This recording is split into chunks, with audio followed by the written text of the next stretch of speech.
할렐루야. 부활하신 주님의 은총과 생명의 능력이 여러분 모두에게 가득하시기를, 또 여러분의 가정 위에, 또 문제 많은 이 땅 위에 가득가득 넘치기를 주님의 이름으로 축복합니다. 제일 먼저 쓰여진 마가복음은 부활의 소식을 이렇게 전하고 있습니다. 놀라지 말라, 너희가 십자가에 못 박히신 나사렛 예수를 찾는구나. 그가 살아나셨고 여기 계시지 아니하니 보라, 그를 두었던 곳이니라. 이렇게 말씀을 합니다. 여러분, 오늘 성경 말씀을 보면은 여인들이 안식일이 지난 첫 새벽에 예수님의 무덤을 찾아갔습니다. 그 여인들에게 천사들이 나타나 부활의 소식을 전하여 주지요. 여인들은 얼마나 놀랐는지 모릅니다. 떨림과 두려움 속에서 부활 소식을 전해 듣습니다. 그러나 사실 본문을 살펴보면은 부활 소식을 들었다기보다는 오히려 이제 예수님께서 부활하신 그 사실을 잘 믿지 아니하는 이들을 향한 질책이라고 하는 사실을 우리는 발견을 합니다. 그래서 5절에 이렇게 일러주고 있지요.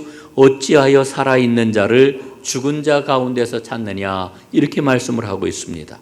그러면서 여인들에게 천사들은 뭐라고 이야기를 하는 거 아니 기억을 해봐라, 이렇게 요청을 합니다.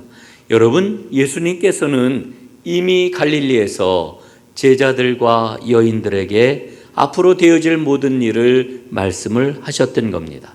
예수님이 말씀하신 것이 무엇입니까? 세 가지입니다. 첫째, 장로들과 대제사장들에게 배척을 받을 것이다. 둘째, 죽임을 당할 것이다. 그리고 셋째, 제3일에 살아날 것이다. 이렇게 말씀을 해 주셨습니다. 여러분, 이 길은 우리 예수님이 걸으셔야 하는 길이었고, 이 길을 가리켜 우리는 십자가의 길이라고 이야기를 합니다. 그 길을 통해서 예수님은 그리스도로 부활하실 것입니다. 여인들은 천사들의 말을 듣고 예수님이 정말 그 말씀을 하셨다라고 하는 것을 기억해냅니다. 믿음이 뭘까요? 믿음은 기억입니다. 기억하는 것이 믿음입니다. 제자는 누구일까요? 기억하는 사람이 바로 제자입니다. 그런데 인간의 기억은 언제나 단편적이지요. 그리고 자기 중심적이지요. 심지어는 예수님의 말씀도 편집을 해가지고 자기가 믿고 싶은 것만 기억을 합니다. 만약에 예수님의 말씀을 있는 그대로 여인들이 기억을 했다라고 하면은 이미 부활의 믿음을 가진 사람이었을 것입니다.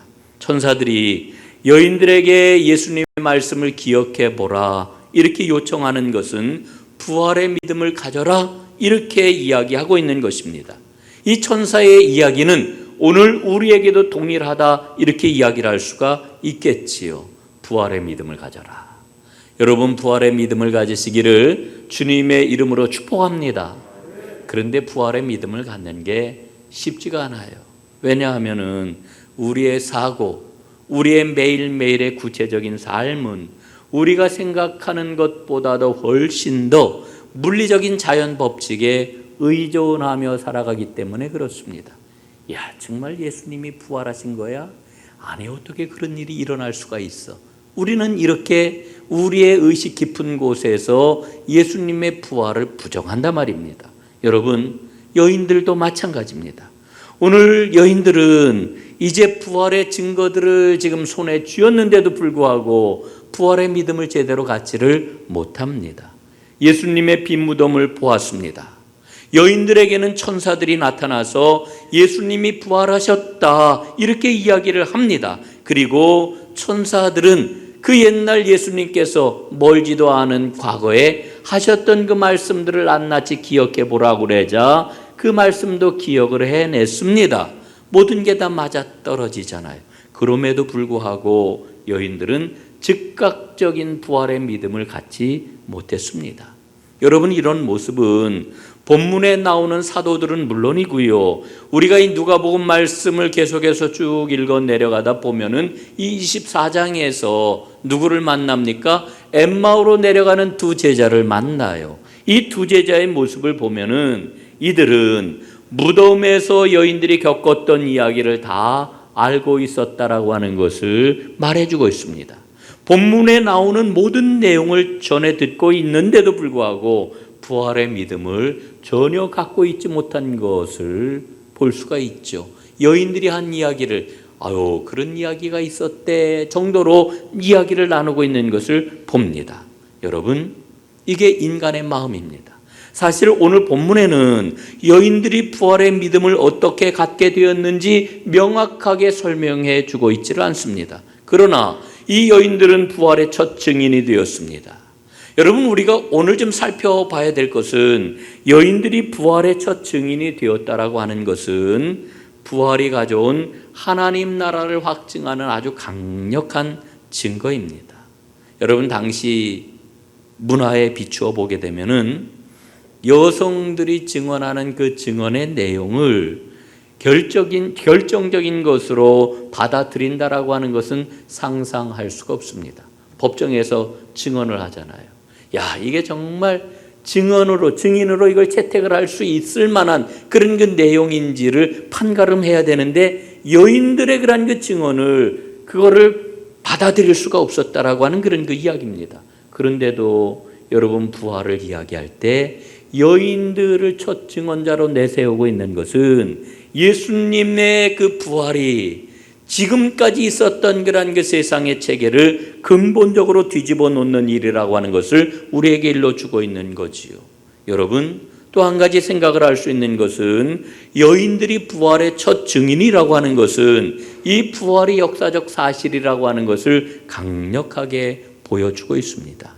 여러분, 만약에 처음 교회에 많은 사람들 공격을 받았던 것처럼 오늘날도 많은 사람들이 의심을 하는 것처럼 예수님의 부활이 꾸며낸 이야기라고 하면은 여러분, 부활하신 예수님의 첫 번째 목격자로 여성들을 내세우겠습니까?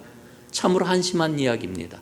만약에 꾸며낸 이야기라고 하면은 당시 문화에 비춰보면은 아무개가 부활의 증인이래, 그 이야기를 듣기만 해도 그 사람의 지위나 그 사람의 모습이나 이런 거를 보고 믿음직할 만한 사람을 증인으로 내세우지 않았겠습니까? 여인들이 증인이 되었다라고 하는 이야기는 여인들의 이야기는 아무도 귀 기울이질 않거든요. 그러니까 이 이야기는 꾸며낸 이야기가 아니라고 하는 거지요. 여러분, 그런데 중요한 것은 이 여인들이 부활 소식을 전하였을 때 제자들이 놀라 깨어 일어났습니다. 그리고 옛 생활과 옛 시간에 속했던 사람들이 새로운 시간과 새로운 삶의 방식으로 이제 삶이 바뀌어지는 것을 우리는 발견을 하게 되는 거지요. 여러분, 오늘 저는 여러분들과 함께 이 여인들이 어떤 마음을 가지고 무덤으로 갔을까 하는 것을 좀 생각해 보려고 그래요. 여인들은 견딜 수가 없었습니다. 주님을 향한 그 순전한 사랑의 마음을 주체할 수가 없었습니다. 그래서 그들은 이제 그 안식일이 지나자마자 그 첫 새벽에 그 사랑의 간절한 마음을 가지고, 그 사랑의 안타까운 마음을 가지고 무덤을 찾았던 것입니다.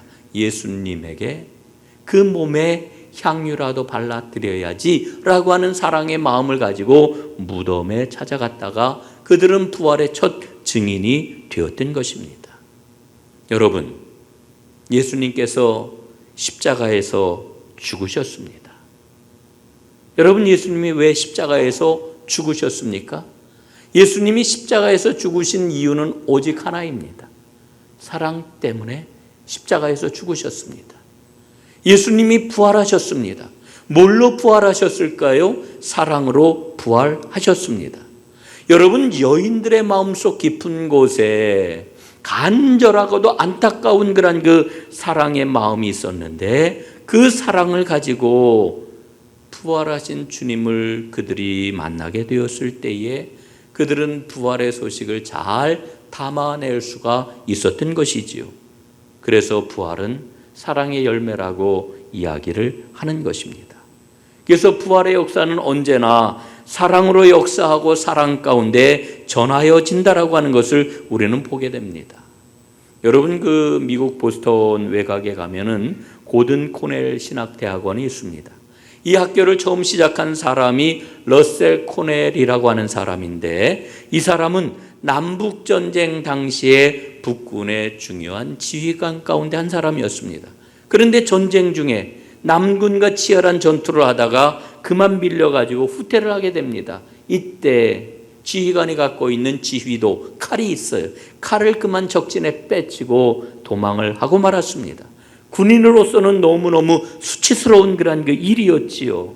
그 생각을 떨쳐버리지를 못합니다. 너무나 괴로워합니다. 그럴 때에 그의 부하 링이라고 하는 사람이 적진 속으로 들어가서 그 칼을 찾아왔습니다. 그러나 돌아오는 길에 그 부하는 적군의 총에 맞아가지고 큰 부상을 당하였고 결국은 죽고 말았지요. 마지막 숨을 거두기 전에 코넬이 그 부하에게 이렇게 묻습니다. 아니 왜 그렇게 죽음을 무릅쓰고 위험한 일을 한 것이냐? 그랬더니 부하가 대답을 해요. 저는 죽음이 무섭지 않습니다. 저는 이 전쟁을 겪으면서 부활하신 주님이 나와 함께 하시는 것을 날마다 매 순간순간 느끼면서 지금까지 지내왔습니다. 그리고는 숨을 거두었습니다. 부하의 그 말을 듣고 무신론자였던 코넬의 마음이 큰 충격으로 무너져 내렸습니다.